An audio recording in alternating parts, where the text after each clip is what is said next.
Okay, Mr. Brij Bhushan Agarwal of Shyam Metalics Energy joins us now to understand that how this entire uptick in commodity prices, energy prices is affecting a composite steel maker like him. Good morning, Shyam. Fantastic to have you back. Walk us through that given how there is a big energy shock the world is going through, how does life change for an integrated steel producer like yours? You have access to iron ore, you have access to coal.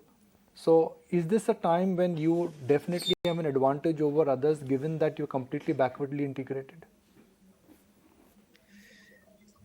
See, if you see across the supply chain from the raw material side, the energy prices have gone up. Definitely, uh, the carbon cost in the country has also gone up. But since we are more dependent on the domestic coal, and I have always shared the advantage and the credibility of the locational advantage of our plant, like we have a linkages from the coal India and all. So definitely there is going to be a pressure, but in comparison with the price increase, what we are seeing in the coking coal, like from $440 it has moved to $600. The coking coal prices, the impact on the energy coal, on Sham Metallic is definitely going to be there, but the advantage of the price of the finish is going to be more beneficial to the company. I must also apologize, complete slip of tongue on my behalf.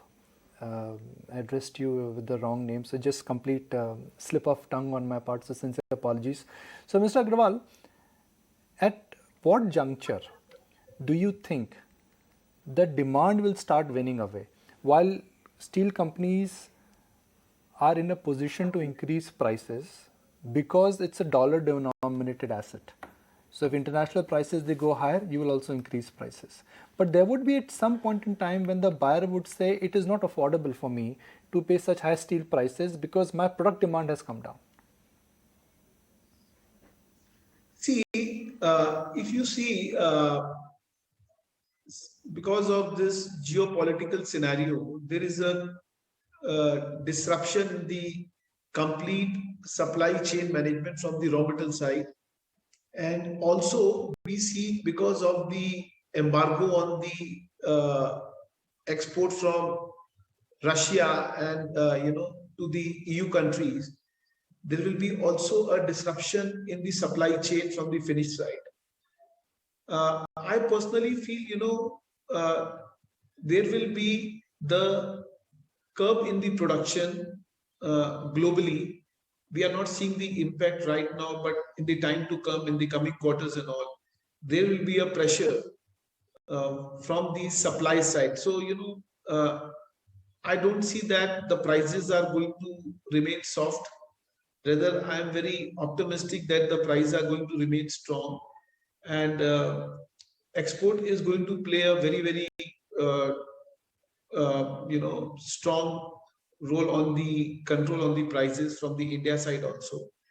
And with so many things happening across the globe, uh, I'm 100% sure, like things are going to be prices are going to be remain very strong and would like to sustain and would sustain in the time to come.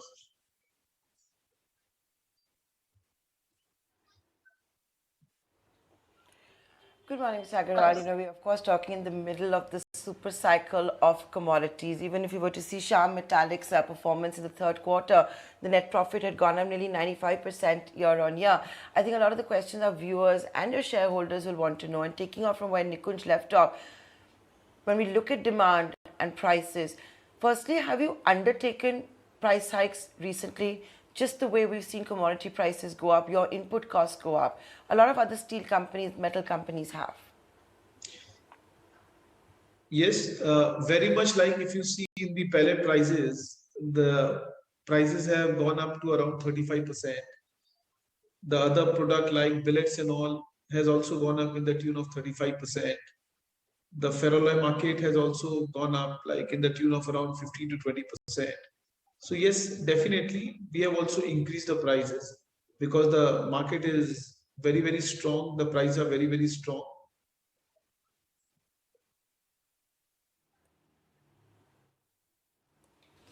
You have, in two answers now mentioned that you expect prices to stay strong and not soft. Can you elaborate a bit about this? Are you talking about iron ore? Are you also talking about steel? Are you talking across the board when it comes to metals? Because, we saw the sharp hike during the Russian-Ukrainian crisis. One is getting a sense that you believe even after the geopolitical strife, high prices will stay. See, if you see from the first product, which is pellet, around 100 million ton of pellet used to be exported from Russia. And with this embargo, we will see a lot of vessel movement moving from, where we were prominently depending on China is going to move to the Europe market. When we see from the steel side also, around close to 28, 29 million tons steel used to be exported from Russia to the majorly to the EU countries. So all this market has to shift to to the other country, and like when we are talking from the other country, India has a very strong presence in the global market. So I see there is going to be a huge surge on the demand side, and a lot of movement we will see exporting from India to the EU market. Given that China is again putting a lot of restrictions the minute they've realized that there is another possibility of a wave, how do you see the dynamics changing at a global front because of this new element of what Chinese are trying to do? They're becoming very conscious in terms of adding new capacity, they're getting very conscious in terms of greenflation, and they are getting very conscious in terms of cutting access to the cities where if there is a trace of a COVID wave. See, definitely, China being one of the global world largest producer has a very strong role in the global market. But as we all know, the geopolitical issue which is going with China around the globe is also very important. So when we are talking from our country prospect, we are hardly exporting around, close to around 18 million tons of steel from India. And if we see a penetration of around 20 to 30% increase in the export, it is definitely going to impact a lot on the price sustainability from our countryside. When we are talking from the China, definitely China is also going to have a lot of impact on the cost side, because they were depending too much on the on India from the iron ore prospect. And if the prices are going up in the India domain, so it is definitely going to also have an effect globally, as well a pressure on the China. Yes, we are very much aware about like what China says and what it does is very, very different. But I don't see, we have any kind of a threat on the pricing side from China, because the numbers where we are right now, it is almost 20 to 30%.